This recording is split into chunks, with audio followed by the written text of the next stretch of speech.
the book of Mark. Who was he? What was his connection with Christ? And why does he get 25% of the space in the Gospels? We'll talk about that with Mike Wagner today, live on The View. Let's get it started. Let's get it started in here. Let's get it started. Let's get it started in here. Yeah. Let's get it started in here.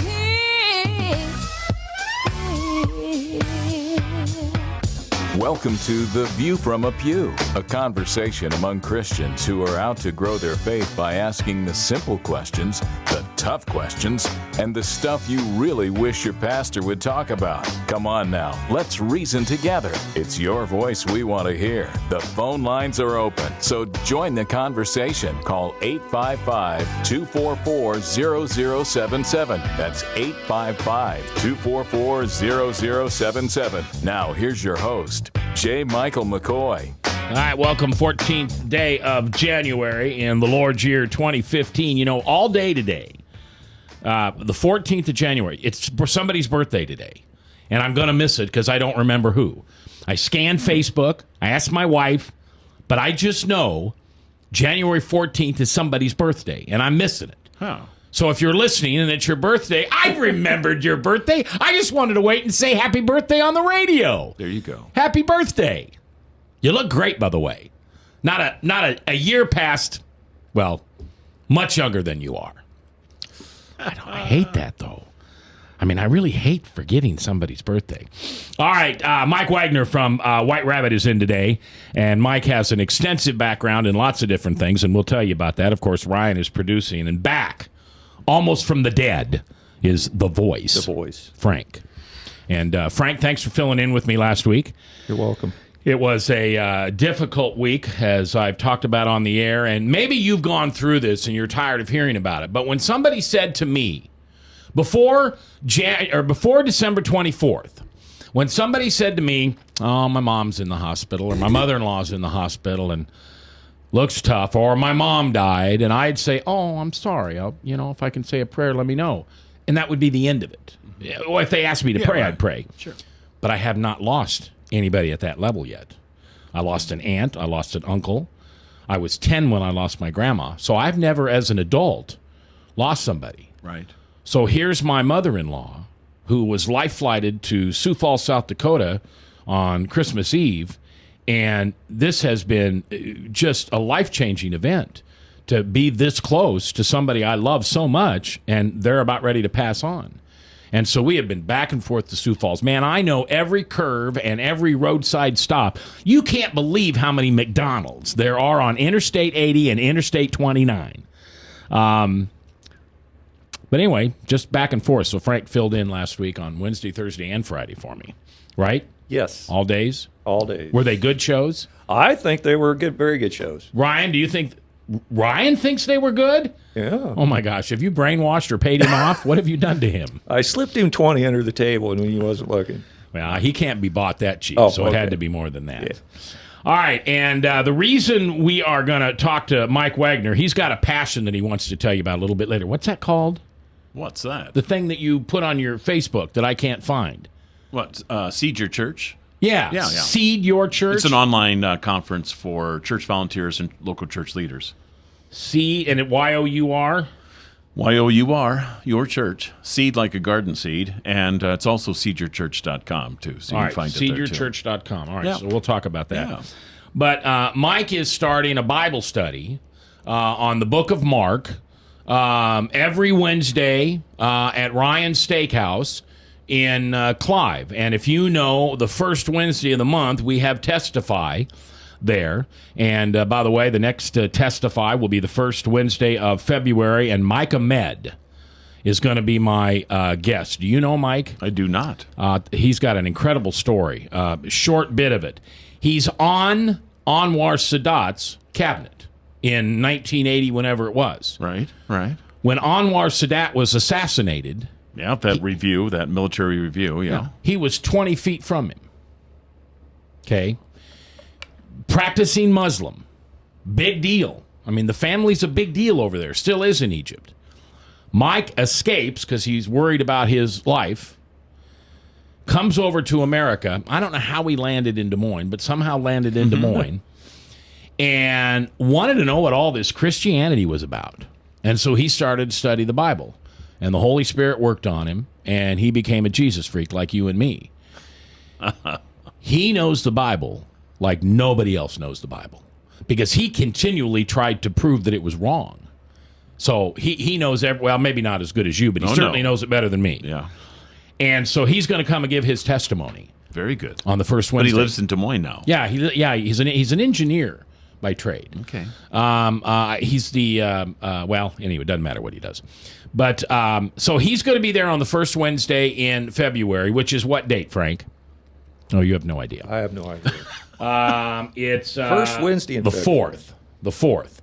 And then the following 3 Wednesdays through probably, what, the second quarter? Yeah. All the way up until probably June. Okay. About 13 weeks to cover Mark. Okay.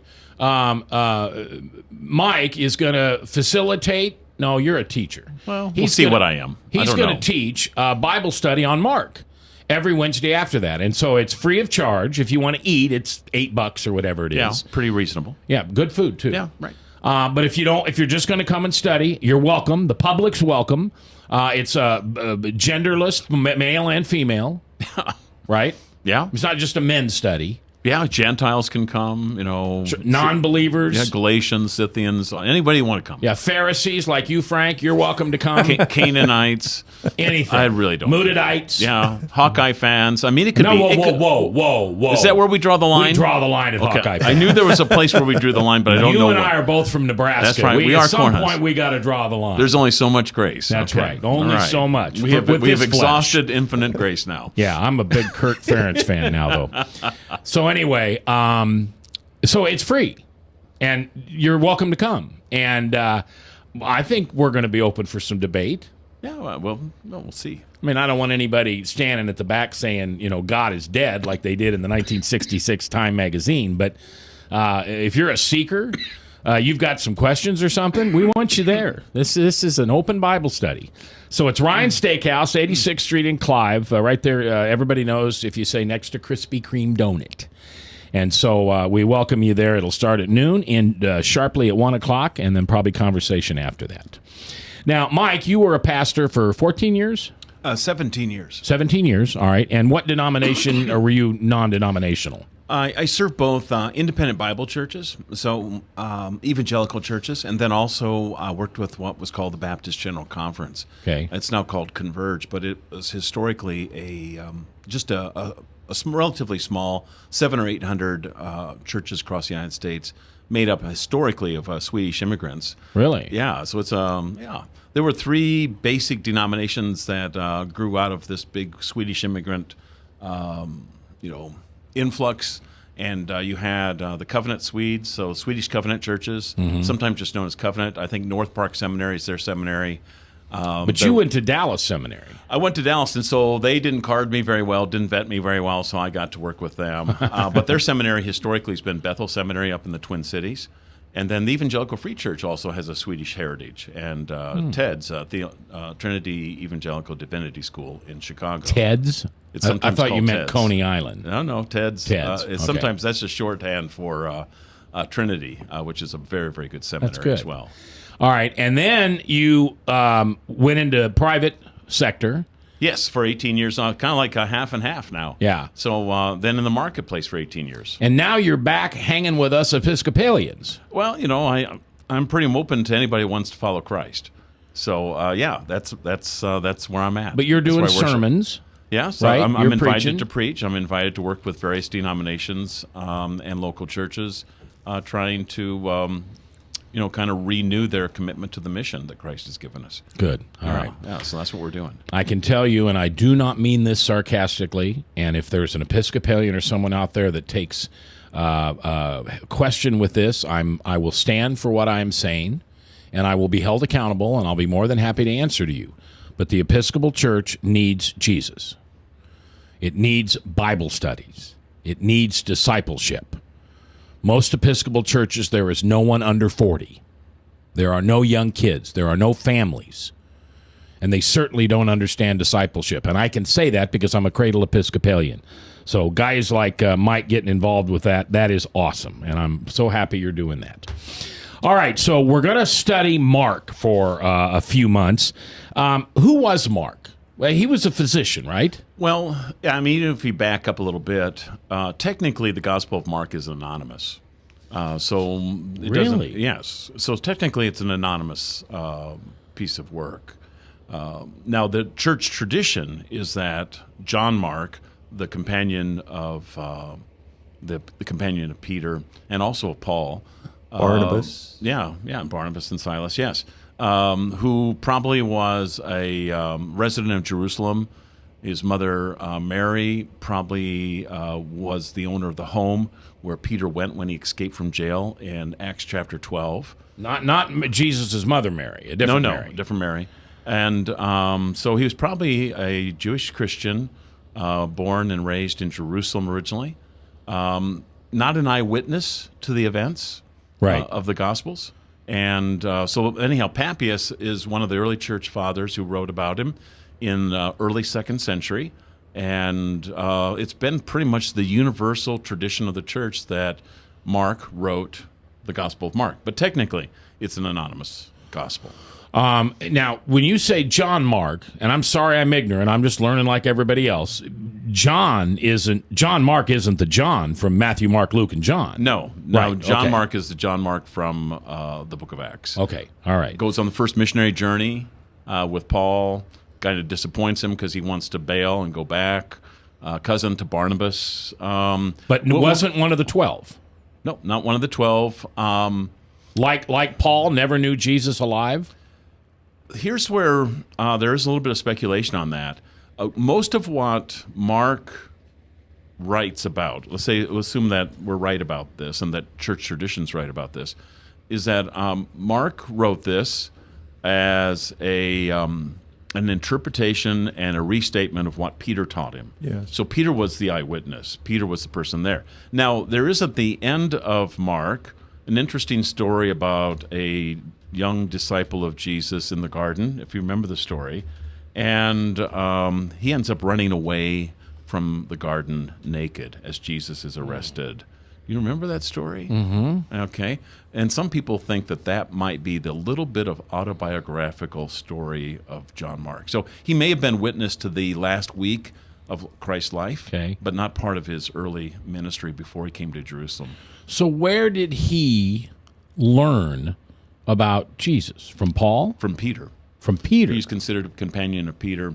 In fact, it looks like that somewhere around, from what I understand at least, and again, I'm learning too, so I'm trying to master this as well.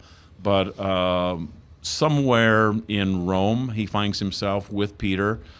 Probably many interpreters believe that after Rome burns in AD 64, and Nero starts to persecute Christians and blame them for the Rome fire, Peter and Mark work together, and Peter really shares his whole story with Mark. Mark captures it and writes it down.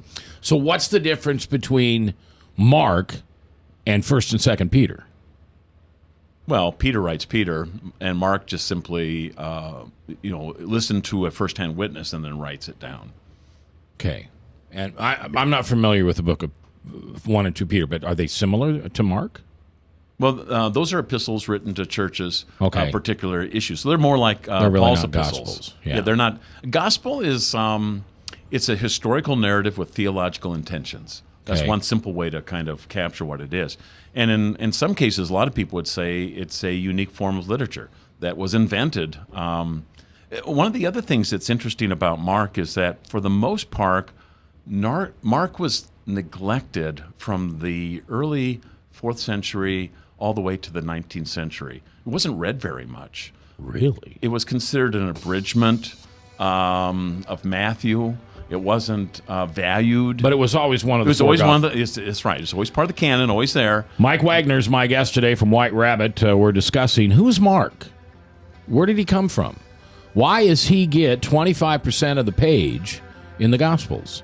We'll talk about that when we come back. Live here on The Truth, 99.3.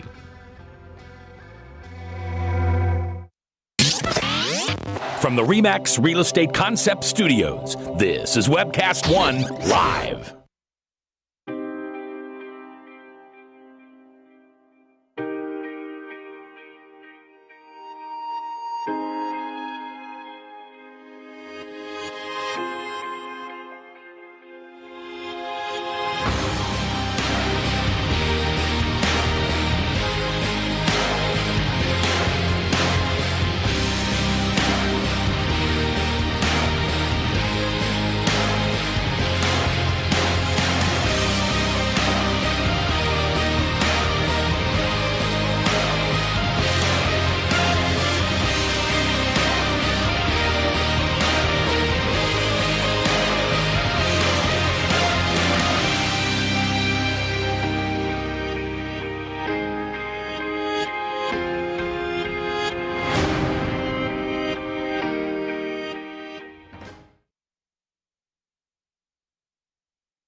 Credit cards are like grandkids. They love you, sometimes get out of control, and it's fun to get a new one. Who can stop them from piling on? Hi, I'm Tom Coates with Consumer Credit of Des Moines. At the end of the day, you can give these grandkids back, but you're stuck paying off bad credit card debt. We can help you put the fun back into using credit cards responsibly. Right, kids? Yeah! If you need help getting credit cards off your back, call Consumer Credit of Des Moines. Hey, psst. Let me let you in on a little secret. You ready? Always try to do business with people, not places. Especially if you seek honest Christian business people. And when it comes to my car, I really need to trust who's working on it. Now, my family is so blessed. A few years ago, we found a family-owned automobile repair shop that operates as a Christian business also. Open, honest, reliable, trustworthy. It's AMCO on Hickman Road in front of Kmart. And it's a family-owned Christian operating business. This family treats your car as if it was their car. Everything from oil changes to transmission repair and everything in between. So the next time you feel the need to be at peace with your choice of who you can trust with your car, give AMCO on Hickman a chance to serve you. And tell them Max sent you.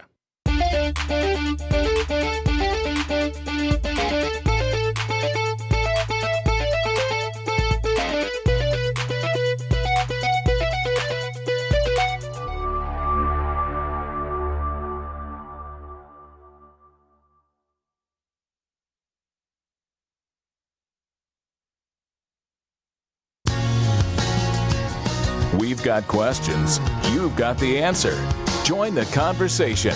It's your voice we want to hear. So call 855-244-0077. Now, here's J. Michael McCoy.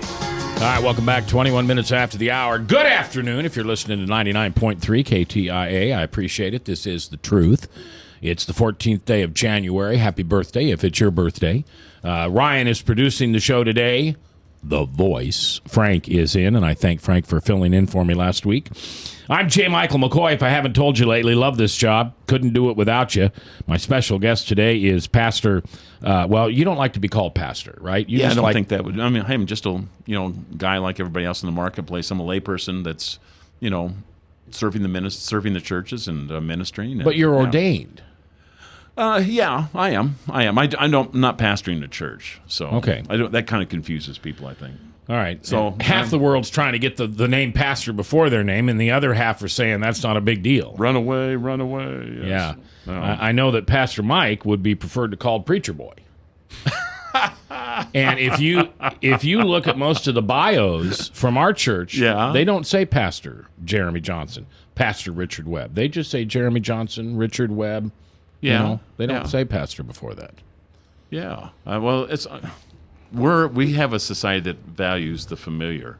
But that's a recent development. Yeah. So that's not normative. Titles were important in other times and places and cultures. Do you ever wear black shirts and white collars? Only when I'm pretending to be Johnny Cash. Because you're mine. We're talking about the gospel according to Mark and who Mark was, and Mark was commonly referred to as John Mark. And Frank, you said that John was his Christian name. Well, the research that I done is Mark was the Roman name. John, the evangelist, was his Jewish name, but he was a cousin of Barnabas, influenced by Peter, known for his exactness, his numbers, time, place, gestures, positions.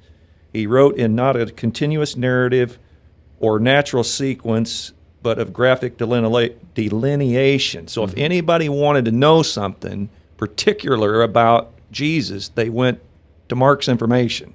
That's the way I read it. Yeah, and he also spoke Aramaic very well. And of course, that was the language that Jesus spoke, right? Yeah, there's if you're asking who read the Gospel of Mark originally, a lot will say that it was written for Christians in Rome, so Roman Christians. Okay. And he does explain Jewish customs to some degree. He explains Aramaic, the geography of Palestine, things like that. So he's obviously familiar with it, and so it assumes he has that knowledge, but his readers may not have that knowledge. Well, did you read about this sharp contention? I won't say bitter, because I wouldn't put bitter as an adjective, but the sharp contention between Paul and Barnabas about the characteristics, that Paul wasn't too high on Mark. He didn't think that, he thought that he didn't have the stamina, the patience, self-denial, bravery, devotion, faith, sacrifice that it took. He didn't think that he could stand up to the hardship and toil of what it took. And at one point, Mark had deserted the work for safety and the comfort of home. Right. And, Paul wasn't high on him, but at the end of it, Paul calls him a brother, and they had reconciled. Yeah, this is, you're talking about what's recorded in Acts chapter 15. Paul and Barnabas separate. So if you start in reading in verse 36 of Acts 15, and after some days, Paul said to Barnabas, "Let us return and visit the brothers in every city where we proclaim the word of the Lord and see how they are." Now, Barnabas wanted to take with him John, called Mark, which is really what Luke says here, John called Mark. But Paul thought best not to take with them one who had withdrawn from them in Pamphylia, the earlier missionary journey, and had not gone with them to the work. And there arose a sharp disagreement. In fact, that's so you have sharp distinction there. Sharp disagreement, so that they separate from each other. Barnabas took Mark with him and sailed away to Cyprus, but Paul chose Silas and departed, having been commended by the brothers to the grace of the Lord. And they went through Syria and Cilicia, strengthening the churches. So that's Acts 15. 2 Timothy 4, the last, the prison epistles. Right, exactly. The pastoral epistles, I should say. And so now he's in prison, he's giving personal instructions. So now we're in 2 Timothy chapter 4, and he's giving instructions, and he says this. He says, "Luke alone is with me." So Luke alone is with me. "Get Mark and bring him with you, for he is very useful to me for ministry." And who's saying this, Peter? The Apostle Paul. Paul, okay.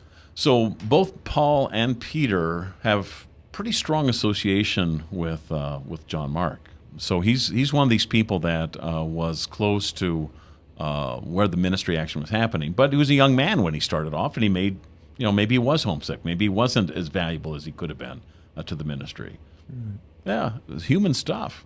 Well, he started out weak, but he became strong. Yeah. Well, I kind of think that's how we all go. Yeah. I'm okay with that because that gives me hope that someday I might be strong. It's like Jesus says, what about the person that says he's going to do what I want, but he doesn't? Yeah. Then the guy that says he won't, but he has a change of heart. In the parable, so who's the one who obeyed the... Yeah, exactly.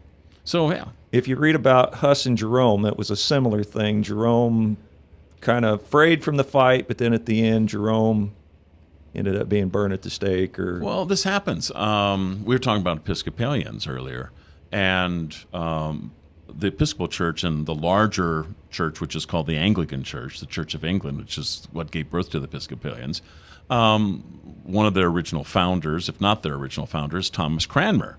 So Cranmer is the one who writes the Book of Common Prayer, brings the reforms to England, first under Henry VIII and Edward, and then eventually under Mary. Well, Mary reinstitutes Catholicism, and he has a decision to make at that point. And he says, either recant of your Reformation theology or you're dead. And he says, I think I'll recant. And so Mary puts him in prison. He recants. He gets out. They give him a shot at preaching. And he says, that recantation, that whole thing where I denied what, the Reformation was about and how it's justification by faith alone, that whole thing, I'm taking that back. Really? And the moment he did that, he knew that he was going to be burned at the stake. So he said, I'll tell you what, I know that this means you're going to burn me at the stake. Burn my right hand first, because that's what I used to write the recantation. Right. So he's strong at the end. Right. But I think I'm pretty much I can align with it. I understand saying no to something or being weak. Out of fear. Yeah, and if we had more time, we could go right down the list of all the things that have made me weak. Yeah, my strength is in the Lord. Yeah, amen. Yeah. So did they burn him at the stake? Oh, yeah. Oh, yeah. Oh, yeah. Oh, Not yeah. just the right hand. No, maybe they started with the right hand, but they got him all. And so Thomas Cranmer, the guy who wrote the Book of Common Prayer, and brought Reformation to England, with a lot of the continental theologians. He's very influenced by the Lutherans, for example, from the continent. He burned him at the stake. And sometimes they slowed down them fires for maximum effect. I can only, yes, they were, Thomas More, for example, had Reformation people like Associates of Tyndale burned in his garden, because he wanted to translate the Bible into English. And that was unacceptable. It was a tough time. What era was this? Era of Henry VIII and the Reformation, where the Church of England was going through this the splintering from Catholicism, and part of it obviously was Henry wanted to take a new wife. Yeah, but there was more going on there than just that. And what? Give me a date. Oh, wow. Okay, I'm not very good on English history. Roughly 1700s, 16, 17. A little earlier than that, 1540, something like that. So the Reformation's starting to take place, really take hold in Germany, 1517, 1518, and then 1540s. And Henry VIII kind of, if I understand it right, kind of saw himself as a theologian, kind of a amateur theologian, and yeah. What's the difference between? But see, the Reformation takes place. Edward succeeds Henry VIII, and he's very open to the Reformation. So things are pretty good there. And then Mary, Queen of Scots, her as maybe Bloody Mary, comes into power. And during her reign, she reinstitutes Roman Catholicism, and that's their persecution that takes place. Is that where the term Bloody Mary came from? Because she killed so many people? Or is that the way she died? I think it's Bloody Mary because she persecuted a lot of the reformers. The Fox's Book of Martyrs, if you've ever heard of Fox's book, Cranmer's in there. A lot of these folks are in there for that reason. He's telling the story of what happened. What's the difference? Mike Wagner's my guest. White Rabbit is his company. Mike is going to start a Bible study at Ryan's Steakhouse every Wednesday, starting on the 11th of February, and we're going to be studying this book of Mark. Maybe I'm just picking at words here, so just tell me if I am. But you said that Henry VIII thought of himself as an amateur theologian. Well, yeah. Remember, it was a different time. Well, my question is, what's the difference between an amateur theologian and a professional theologian? Well, the professional his full-time gets paid? job was king. Well, what would you say, Frank? He didn't like the law, so he changed the law. Right. He couldn't divorce, and he needed a male child. As a successor, yeah. And his wife couldn't provide that for him, so set aside the wife, but divorce wasn't allowed, so changed the law. Simple. So the divorce was allowed. When he changed the law. Yeah, because the king, it's good to be the king, as Mel Brooks taught us. Yeah, right. Mel Brooks. Now, there's a professional theologian. I'm sorry, I'm free associating. No, that's all right. William Lang, who wrote a book called The Gospel of Mark, said the following.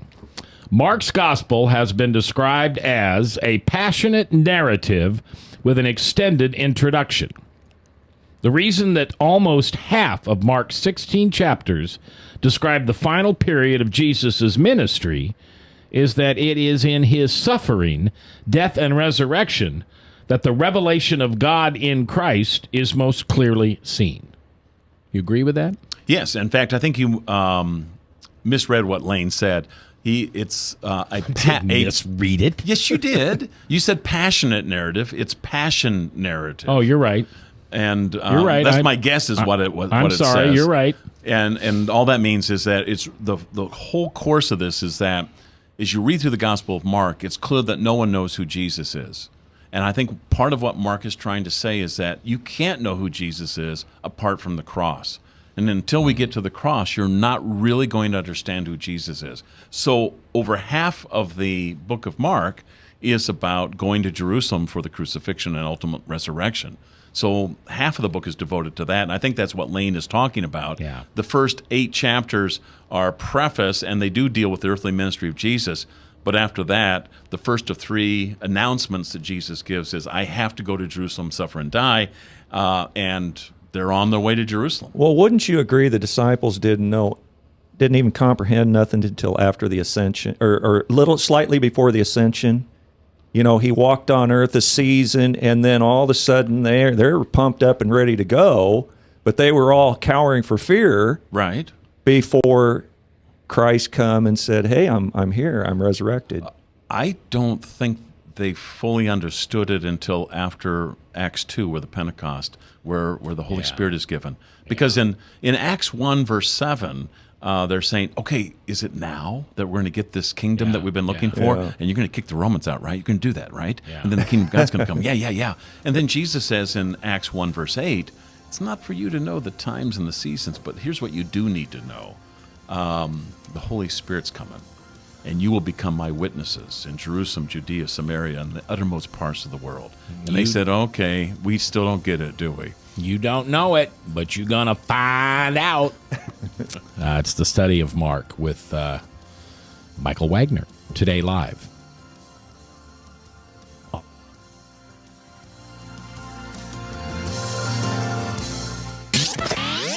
From the RE/MAX Real Estate Concept Studios, this is Webcast One Live. I'm Brian Leach, owner of Service Legends, and my position is Chief Talent Officer. I'm Nicholas Wonderscheid. I am Bernie Hobbs, And I'm the Service Manager. Marketing Director and Client Relations Manager. Everything that we do is about ensuring that we exceed your expectations. Our clients are important to us. 100% satisfaction. We're not just focused on heating and cooling. That's the easiest part of our job, actually, is fixing furnaces and air conditioners. Everyone that we come in touch with, we want to improve lives. Bottom line is, we've got our installation guarantees, 25% energy savings guarantee, comfort guarantee, temperature selection guarantee, property protection guarantee. 100% satisfaction guaranteed. Fixed rate or it's free. All of those guarantees are backed up with a 100% money-back guarantee to hold ourselves accountable to making sure that you get what you're after. Just fixing the problem today. If they have another problem 5 days down the road, it's still fixed rate or it's free. We use what's called straightforward pricing. Our technicians are going to give you an exact to-the-penny price on what it's going to take before they move forward with any repair. That way you know what to expect. It's the same price every day. No surprises. If you get off work at 5 o'clock in the afternoon, you come home, you realize that, oh, my furnace is broken. Now you need to call somebody out that night. You shouldn't have to pay more for that. We're guaranteeing service 24/7. We run afternoons, evenings, nights, weekends. We're staffed to work that. Phone rings at 3 in the morning. You'll get one of our representatives answering the phone every time. We're not sending you out to Timbuktu in some call center. It's our Service Legend team members, our mission control team. I'll take a call anytime. And then they answer the phones the same way during the day as they do at night. It's a great day at your service company. How can we make you smile? That's the only way to provide true 24-hour service. When you're able to let somebody actually live in their home safely when they weren't able to do that before, where they don't have to stay up at night and worry about, is the heat going to come back on? Are we going to freeze the pipes? Is the baby in the room next door going to be sick because they got too cold? When you're able to help somebody overcome challenges like that, that's impacting a life. That makes a difference. I get goosebumps thinking about it. I love the team. I love the people that I work with. We have fun, but we work hard. I call them my ambassadors of legendary service. If you could just envision what that is, that's who we're sending to your home. They literally will call in, pick up the phone and call and say, hey, I want to talk to your manager. And I get on the phone, they're like, that technician that was at my house was the greatest technician ever. That's cool to me. We want to brighten people's days. Every person that we have going into the house has gone through an extensive background check. Drug testing, we have a very thorough interview process that 1 out of 140 people make it through. If we promise you something, that's what you're going to get, no matter what. We're here when you need us to protect the safety and comfort of your family. If you're not happy, we're gonna make it right. If we're willing to put 100% money back guarantee on what we do? What type of work do you think we do? Give us a call. We're there for you 24/7, 365 days a year. Enough said.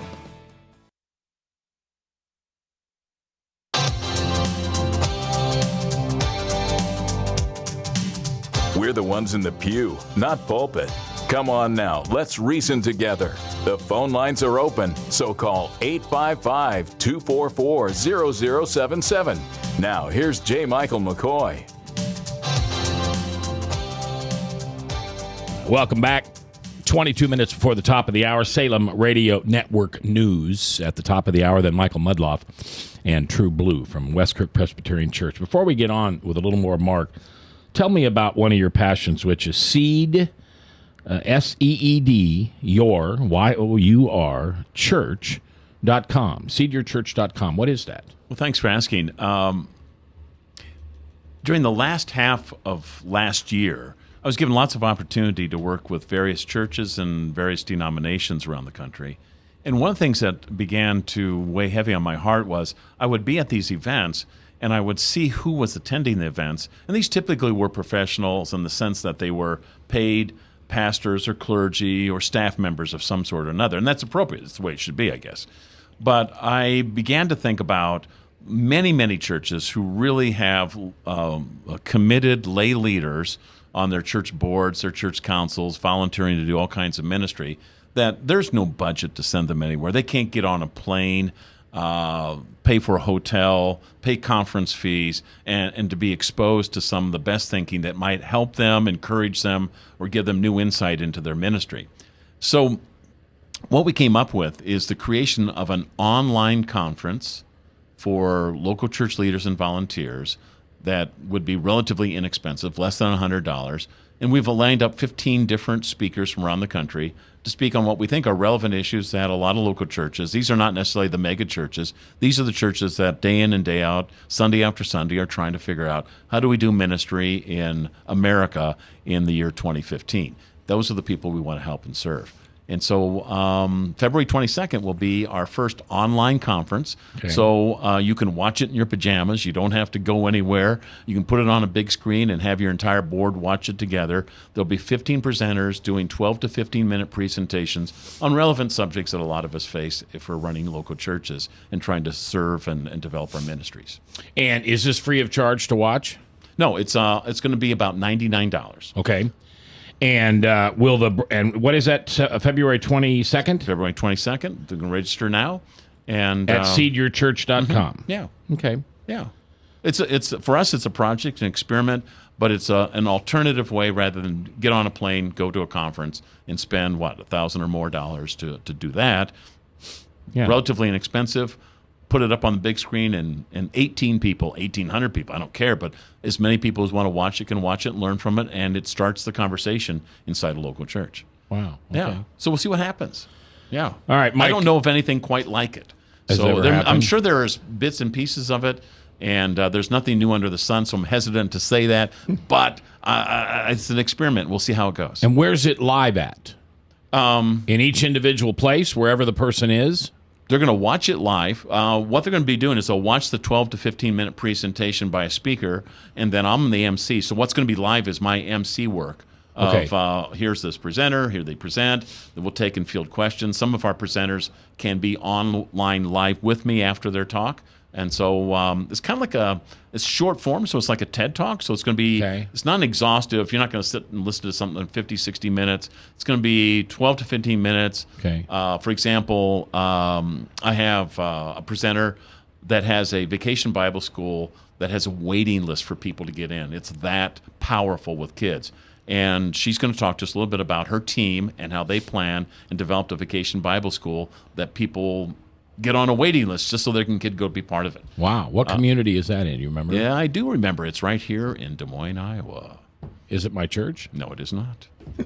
So we have 6,000 kids every summer. Yeah, it's not that one. Oh, okay. Mm-hmm. You'll have to go out to Seed Your Church and find out. I was going to say, I'm going to have to go find out now. Yeah, and there are a number of people from the area that'll be able to talk about how to treat visitors. I mean, again, large churches, like Lutheran, Hope of Lutheran Church of Hope. Lutheran Church of Hope. Yeah, I knew it had something to do with Luther and Hope. they kind of know how to do this. But that church in Forest City, Iowa, that struggles to have 50 or 60 people on a given Sunday, they don't. And yet they need to have a powerful ministry in their own immediate area. We want to help them. All right, it's Seed Your Church. Seed as in you plant a seed. Your as in Y-O-U-R. And church as in here's the church, here's a steeple. Open it up and there's all the people. Or .com. Yes. And for those of you listening, no, I didn't do that, but I suppose I could have. We're talking about the book of Mark. Michael is starting a Bible study locally here in Des Moines, actually in Clive, starting on the 11th of February. Well, let's back up a week. This is is this part of Testify? Yeah.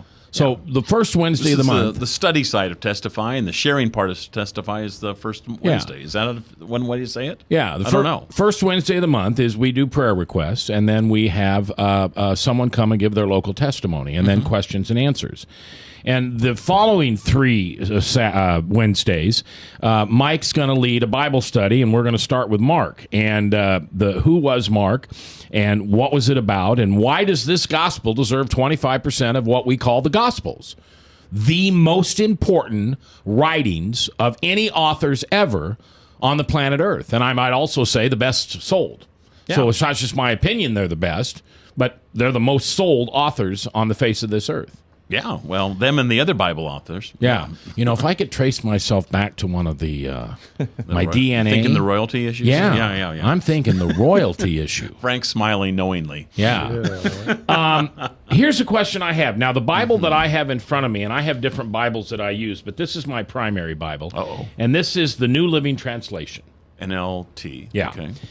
We get to 16, which is the last chapter in Mark. And I've all of a sudden got the short ending and the long ending.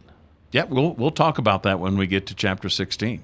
Oh, you're not going to talk about it now? No, because it's a little, I don't want to be anticlimactic here. I don't want to give away my thunder. Okay. That's a good question, though, because that is a huge debate as to how does the gospel end, and why does it end one way or another way, and what's the textual evidence? So, again, it's a little bit of a rabbit trail in the sense it takes you down into the technical conversation of text criticism and how we actually assemble a New Testament, a Greek New Testament, and where the manuscripts are and why we choose what we choose. But we'll get to that. Yeah. Now, in 16, if once again I'm asking a question I'm not supposed to, you'll tell me. But in 16, in a heartbeat, Mark quotes Jesus as saying that you will be able to handle snakes with safety, and if you drink anything poisonous, it won't hurt you. They will be able to place their hands on the stick, and they will be healed. Is that in any other gospel? That's 16:15. I think that's unique if I remember right, I believe that's unique to the Gospel of Mark. There is some unique material in Mark that doesn't appear anywhere, and it's true for all the Gospels. There's unique material in all of them that doesn't appear anywhere else. So this whole snake handling thing. Yeah. What's with this? I'm not sure. I mean, the media only points out the snake handling thing when somebody dies. Yeah, I mean, churches mostly in the South. Yeah. It's probably good news in the sense that it sells newspapers and gets people to tune in. The real emphasis of Mark, if you really look at the major themes of Mark, one of the major themes of Mark is what it means to be a disciple of Jesus. Right. And a lot of it is you learn about being a disciple of Jesus by being with Jesus. One of the characteristics of Mark is it's very, very fast-paced. The word for immediately appears around 40 times. Immediately, instantly, immediately. So it's very fast-paced. It also doesn't have very long teaching sections. It only has 4 parables that Jesus taught. It's mostly action. It's a very action-oriented a gospel, and it's the doing and being with Jesus that disciples are shaped by and formed by. Frank, you want to say something? Well, I'll wait till after the break. Yeah, hold that on. Hold that on. And also, when we come back, I'd like to ask you, why Mark? I mean, of all the books, in the Bible, 63? Then you're close. Okay, what is it? I think it's 66, isn't it? Okay. You chose Mark. We'll talk to Mike and ask him why here on The Truth.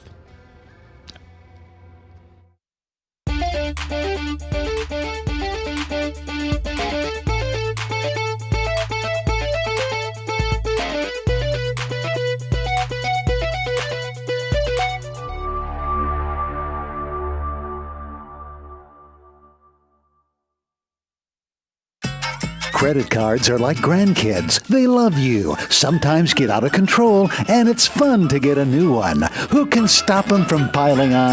Hi, I'm Tom Coates with Consumer Credit of Des Moines. At the end of the day, you can return the grandkids, but you're stuck paying off bad credit card debt. We'll help you put the fun back into using credit cards responsibly.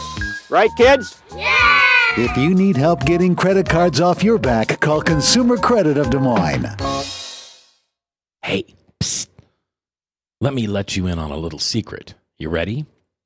Always try to do business with people, not places. Especially if you seek honest Christian business people. And when it comes to my car, I really need to trust who's working on it. Now, my family is so blessed. A few years ago, we found a family-owned automobile repair shop that operates as a Christian business also. Open, honest, reliable, trustworthy.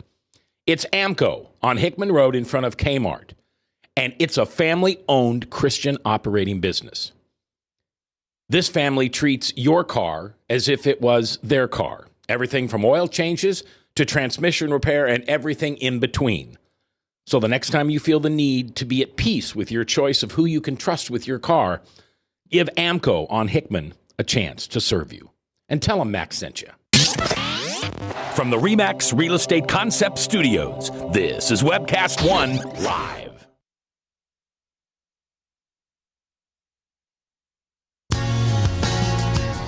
We've got questions. You've got the answer. Join the conversation. It's your voice we want to hear. So call 855-244-0077. Now, here's J. Michael McCoy. All right, welcome back. 10 before the top of the hour here on The Truth, 99.3 KTIA. Tomorrow, Pastor Michael Damascus, who is with the Fort Des Moines Christian Church, Church of Christ. We're going to come in and talk about, let's all puff up our chest, guys. What's a real man? What's a real husband? What's a real father? The last few weeks, I've asked my question, what's a real son? My wife's mother, who's passing during this season, was like a mom to me. I mean, my wife and I have been together a long time, and Jeanette was just super. And so I've asked myself a question, what's my role? I mean, there is a biological son, and I don't by any means think I take his place. And two of my brother-in-laws have been brother-in-laws since they were in their teens, all married very young. And I've only been her son-in-law since the mid-'80s. Wow, 30 years, though. That's a long time. So what's my role as a son-in-law? It's the Real Men Conference. It's coming up, and Pastor Michael Damascus will be here tomorrow and talk about it. And then on Friday, the real-life story of Judah Myers. You want to know why? Forget all the Christian symbolism, okay? Forget all the stuff in the Bible. You want to know why we shouldn't have abortion? Wait till you hear Judah Myers' story. Tim Overton will be here, and that'll be Friday here on The View from a Pew. The Voice, Frank is in. Ryan's producing. My special guest, Michael Wagner from White Rabbit. If you want to know more about Michael, it's whiterabbit.com. And Group.com. WhiteRabbitGroup.com. Also, check out the conference that he's hosting called Seed Your Church, SEEDYOUR Church, CHURCH.com. And that's a conference coming up on the 22nd day of February. You can watch it at home. You can put 1,800 people in front of a screen at your church, and it talks about a lot of different things that go on inside of churches, like Vacation Bible School, things like that. Mm-hmm. And so that's seedyourchurch.com. Check that out. Michael's also going to be getting ready to host a Bible study here in central Iowa. It'll be every Wednesday at Ryan's Steakhouse in Clive. The first Wednesday we'll be testifying. We'll hear a testimony, and then the next 3 weeks will be the study of Mark. And you think we'll do Mark February, March, April, May? Yeah. Maybe June? Yeah, a little bit of June maybe. And let me just tell you, and I don't want to embarrass Mike, and I hope I don't, he's really smart. He loves books. He reads books, not just books of the Bible, but he loves every other kind of book. And he feeds off of information. Mike's can be passionate about what he's sharing with you, but that passion comes from fact. That fact doesn't necessarily come from what he thinks is right or wrong, but it comes from what other people think are right or wrong. Facts in their mind. Authors from hundreds and hundreds of years ago to current day. So come. I think it'll be one of the best Bible studies you've ever seen. It's free unless you want to eat lunch at Ryan's, and then it's whatever it is, $7-8. And if you, by the way, Ryan's is not massive amounts of what does that say? My wife always says massive amounts of mediocre food. Ryan has some pretty good food. Yes, it does. You know, we have testified there at the first of the month, and we really enjoy it. And dessert and drinks are included, and it's just a good time. But whether you want to eat or not, you're welcome to come to the Bible study, men and women, people of all ages. If you're a seeker or you know someone who's a seeker, invite them along. You know, maybe you can't get them to a church on Sunday. Maybe they're just not comfortable hearing the gospel that way. Well, bring them to Ryan's, buy them an all-you-can-eat buffet, and just sit and listen for 59 minutes. You never know. Maybe that's the Holy Spirit working in you to get that seeking friend, that agnostic friend, to begin to hear the gospel. And it'll start with the Gospel of Mark. Why start with Mark? Well, I don't want us to lose what Frank well, had a I just had a brief question that I was reading somewhere in a dictionary that said something about that they were speculating that Mark was written primarily for the Romans. Yes. Because there was a lot of words and usage of words that would not have necessarily pertained to the Jews. And that's why they kind of thought that it was more aimed at the Gentiles. Is that your understanding? Yeah, some of the vocabulary. But what I have understand is that it's not just the vocabulary, but it's actually the style of writing. Romans were action-oriented people. They weren't sit, reflect, and contemplate. They were get it done. And because Mark is written in this very brisk, fast, action-packed approach, as opposed to having, say, long sermons like the Gospel of Matthew does, that it seems to really resonate with the Roman culture. Mm-hmm. And so part of the argument is vocabulary, but a big part of it is just the way it was written. Just the way it was written. Does that make sense? Yeah. Yeah. So it's like, well, you mentioned something being fast-paced, and that's what... That's really what it is. He uses what's called the historic present tense to talk about how he writes in the Greek, which means it's got a very vivid, it's happening now. Even though it happened in the past, he uses the present tense to make it very vivid. He uses the word and, the Greek word kai. Then this happened, and then this happened, and then this. And so it's moving. And so a lot of people feel that's an ideal way to write for the Roman culture, and so likely it was written for Roman Christians. Yeah. Now, you asked about why Mark. Yeah. Why Mark? I mean, I'd start with Romans. I'd start with Ephesians. I don't think I'd start with Mark. Yeah, I think that we have neglected the Gospels, and we don't know how to deal with narrative. We're pretty good with epistolary literature, logical, follows, makes arguments. Back up. Big word. Letters. Okay, so like we're big with letter to the Romans, letter to the Corinthians, Ephesians. yes. All right. But the Gospels are stories, narratives, and they require us to kind of enter into the story and understand what's going on in the story. And the way we teach and preach Gospels or narrative literature is different than the way we teach like Romans. It's harder, it's different, and I think it's probably what a lot of people need. They need to encounter the acts and the behavior and what Jesus did. They need to meet the person of Jesus, and they're going to meet the person of Jesus in Mark, and that's where discipleship begins. And that's my heart. And if they can only come once, they're welcome. If they can only come every other week, they're welcome. If they miss the first 3 weeks, they're welcome. There is no sign up at the beginning. No. Okay. Hey.